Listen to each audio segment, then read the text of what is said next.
painting a loose floral bouquet in a sweet little jam jar. The step-by-step beginner-friendly tutorial is coming up, so stick around. Hey friends, welcome back. My name is Shayda Campbell, and today, guess what? We're painting flowers. That's what we do every day, but it never gets old. It never does. And I've gotten so many requests for a tutorial on these little jam jar bouquets that I love to paint. Get yourself a little cute jar of jam, something English or French, eat jam, wash out jar, you've got a great vase. And today what we're gonna talk about is just capturing the shape and color that you see here. You can use gouache or watercolor to do this. We're not painting flowers, we're painting purple and white blobs with a bit of green. And we're going to do a bit of mixed media, so adding a bit of pencil or colored pencil at the end to give us a nice sketchy detail. And then we're also gonna really focus on how to paint the water and the sort of blurred look of the shadow and the stems that are beneath the water surface. And finally, how do we paint that little detailed label but make it look kind of cool and artsy and abstract it slightly? That's all coming right up, so let's get to my desk and get right into it. Let me give you a look at my desk setup, a realistic look. It's not always aesthetic around here. That's just for filming. I do have a bit of black watercolor there because I don't have black gouache, but we are using gouache. I've got my Polychromos Faber-Castell colored pencils, which I love. Some bouquets of flowers. This is the one we'll be painting. It's in a pretty little jam jar, so we get to paint the label today. Pencil sharpener with dish. I also like to have a knife handy for sharpening pencils. Sometimes a pencil sharpener can break the lead, and that's annoying. I have my hot pressed watercolor paper. That's the label. It's from Arches. You do not need Arches. Just any cold pressed or hot pressed 140 pound will do you just fine. And then I have a couple of filbert brushes. These are Velvet Touch favorite brushes. All of my supplies are linked in the video description. And then of course I have my round brushes, which are kind of my go-to. This is what the right-hand side of my desk looks like. 2 glasses of clean water, paper towel for blotting my brush on, and then I use a ceramic plate as my palette for gouache and for watercolor that's in a tube. So this is all gouache aside from the black. You take it out of the tube, it's the consistency of toothpaste, and you need to mix in lots of water. So gouache has a beautiful opacity. It can be watered down to be very, very similar to watercolor, which is amazing, but you can actually put, light color on top of dark, and you can get some really wonderful opacity and vibrant true colors. So that's why I'm so gouache obsessed right now. I just love the versatility. You can use it like watercolor, but you can use it like gouache too. So we're going to start looking at that bouquet. The idea here is we want to just capture the general shapes and general colors. So there's a lot of white flowers. What I've done is mix white with like a little bit of green, a little bit of blue and brown to give me this greeny gray. And then I'm just making these messy sort of fuzzy circles. I don't need to paint like every white flower that I see. I'm not counting them or anything. I'm just putting like a few white ones where I see them. Then still using the filbert brush, I'm coming in with the sap green. There's maybe a little bit of indigo mixed in there, and I'm kind of framing some of them with leaves, with stems. Because the white is just starting to dry, I'm getting like a slight blending of the white and green, and I think that's really beautiful. But the idea here for me is to capture shape and color. So white fuzzy circles. That's all I'm really trying to do. I'm getting very loose with this, very abstract. Abstract doesn't mean non-objective. It means interpreting the forms that you see and playing with them because you're the artist. Now I'm going to mix up a little bit of purple. So I'm adding cobalt and magenta with like a hint of burnt umber in there. And then You'll really see what I mean about the shape and color when I do the purple, because for the purple, I'm just doing like this messy blur of purple right through the center of the bouquet. So shape and color. I'm not trying to paint a purple flower. I'm trying to capture the shapes and colors that I see when I look at this floral arrangement. I'm mixing a little bit of white and a little more magenta into the purple, and that's giving me this warmer, lighter color. And then I'm going to come over here and paint this big fellow that's over on the right-hand side. If it gets a little dark, you can take a damp brush or a paper towel and blot, and that will sort of erase or pick up, lift is I guess the correct term, lift a little color. So just like with watercolor, you can do some lifting, and then taking that darker purple and just adding a little bit of darker detail around the edge. From there, I'm going to come back with white and do some more white flowers. And then at any point, you can rinse your brush, pick up some green, and add some of the green to the bouquet. And I like when the white and purple is still a little bit wet, like lightly wet, same terminology as watercolor here. And that way I get a little blending and blurring. You can see I've really watered the green down, very similar to watercolor, so I'm getting transparent color. And then we'll add some really thin stems around the perimeter of the bouquet. Just give it that wild look that it really has. I wanted to add some lighter color to that big purple flower, so I just went in there with a very light purple and added it on top. That's the beauty of gouache. You can put light color on top of dark. And then we're doing like a really brown, muddy purple, murky purple, we'll call it, for some of these other flowers around the edges.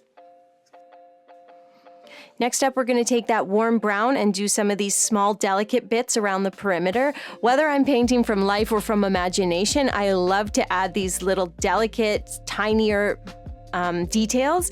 They'll always make the larger flowers look good, and it really works with the overall composition to have flowers of different size. So usually when you put together a bouquet in life, you'll naturally do that, but also drawing from imagination, we tend to do that. So that's looking good. Our next step, now that the floral shapes are in place, the next step is to work on the jar. So we'll mix up some gray. I like to mix brown and blue with lots of white and lots of water. That gives me a nice warm purpley gray that I really like. Keep it very light for the sketch. The first thing we'll do is put some horizontal lines right beneath those large green leaves. Then we're going to come down with 2 curving lines, and then you sort of sketch a curving rectangle beneath that. Just keep it really light. You can always do it in pencil first. Add any extra leaves if you feel like you need them before you continue with the jar, and then we'll sketch the oval or circle for the label. So put it all in place using a really, really light paint. That way if you make a mistake, it's easy to lift, or you do it in pencil. What we're going to do now is take our light gray, very watery gray, and start to develop the look of the shadow and water that is sort of contained within this jar. So I like to take a very watery gray and start putting that everywhere except the label. And then I might release a little bit of darker gray, and you'll see me playing with wet into wet and with lifting. So wet into wet means releasing, maybe that darker gray into the water, or the very light wet gray that's on the paper. So I'll release a little color and then I might lift it. So I'm just trying to work slowly and have sort of fun and play in order to get shadow, but shadow that looks very watery and natural. So yes, a little bit of wet into wet, a little bit of lifting, have a little bit of paper towel handy or a clean brush, and just play until you get the look that you want. Play around or watch what I do, follow along. I really think this is quite a fun process that you can lean into no matter your skill level. And then once you're pretty happy with that, we are going to mix up our green. Make sure we have a nice green here so we can start doing some stems and leaves in the bottom of that jar. So I've got sap green. I like to mix a little indigo to darken it, a little bit of brown burnt umber or Van Dyke brown just to give it a bit more of an earthy color. And then while the area of the jar is still lightly wet, we can do some little lines for stems, and they might blend and blur, and that is okay. You'll also notice that I leave a bit of a highlight zone along the curvature of that jar. So it's nice to just have some areas where you don't put any gray, you don't put any green, because glass naturally will always have some highlights on it. And so just putting a few of those in, having a few zones where you're not painting at all is a good idea. And I think just having it lightly wet allows for that little bit of blur. You can come back in with a tiny bit of gray, adding more shadow. I'm making my jar too wide. It's a problem, but it's fine. And just being careful to leave the label nice and clean white. So that's looking really good. Now we get to have a bit of fun. keep working with our gray. So pick up a light gray and we're going to start adding some shadows, some backdrop. For the shadow for the jar, I like to just do a few curving lines right in front. You can always put it out to the side, what have you. And again, a little wet into wet, a little bit of lifting. You can add some other colors, some blue, some purple into that shadow, maybe make it a bit darker right at the top. It's again a really fun piece of this painting that you get to play around with. And then I like to do it sort of a table line. You could just leave that there. That looks good. I decided I wanted to play a bit with this one and blur it, especially knowing that we're going to do a little bit of mixed media here and I can add some sketchy lines in later. I wanted to, again, work a little wet into wet, lift a little bit, just have fun. And then I felt like the line was like too dramatic. So I was like, I'm going to sort of blur it a little. I don't know. Again, this is a sketch. This is practice. So you're just playing around. See what you like the look of. Then finally, we'll take some light gray and add it just to the right-hand side of that label so the label isn't too bright white when we begin adding the text, the actual label. And that is the next step. Once this has completely dried, mix up a very, very dark blue. So I didn't have a black gouache. I just mixed indigo gouache with a bit of black watercolor, like a tube of black watercolor.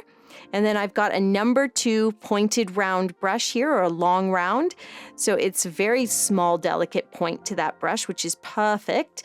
And then I'm looking at the label and I'm kind of just trying to capture as many details as I can properly, which for me is a lot about the lines and the shapes of how those lines fit together. And I want to capture that, with a good amount of precision so that when I add the text, I can get a little bit funny and blurry and messy because I don't want to paint this label in its entirety.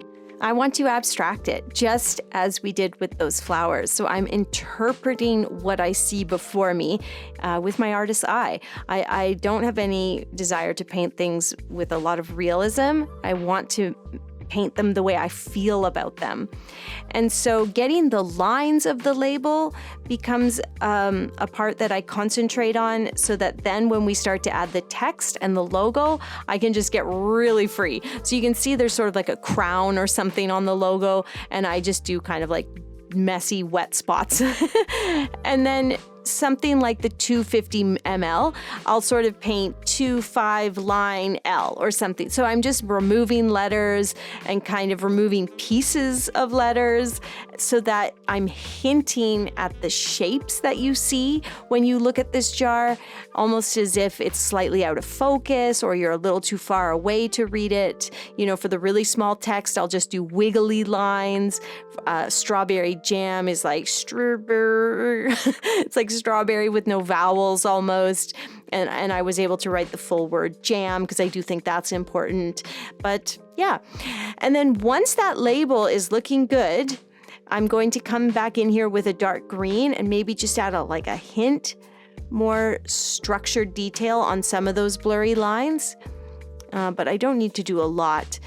Painting the jam jar label, it's one of those things you can play with and practice, and you'll get a real feel for it quite quickly, I think. It might look tricky when you watch it on YouTube, but it's really not. And then you can come in with a damp brush and blur it and blend it a bit more. But one of our final steps here, I feel like I've said the word final like 10 times, but one of the real final steps is taking some more color and layering a little bit on these flowers. So maybe doing some thin gray lines on some of the white flowers, maybe a few darker purple lines on some of those purple flowers. And then we are done with the painting portion. Now, I think that painting looks just lovely. You can leave it at that. Again, it's your decision. You're the artist. I'm going to take a pencil. So I was initially thinking I might add colored pencil to this sketch, but once I got to this part, I just thought the colors were so muted and beautiful. I decided I just wanted to add a little bit of graphite. So just pencil. I grabbed my 8B, that is like my softest, darkest lead pencil, got it nice and sharp, and then just added some sketchy lines.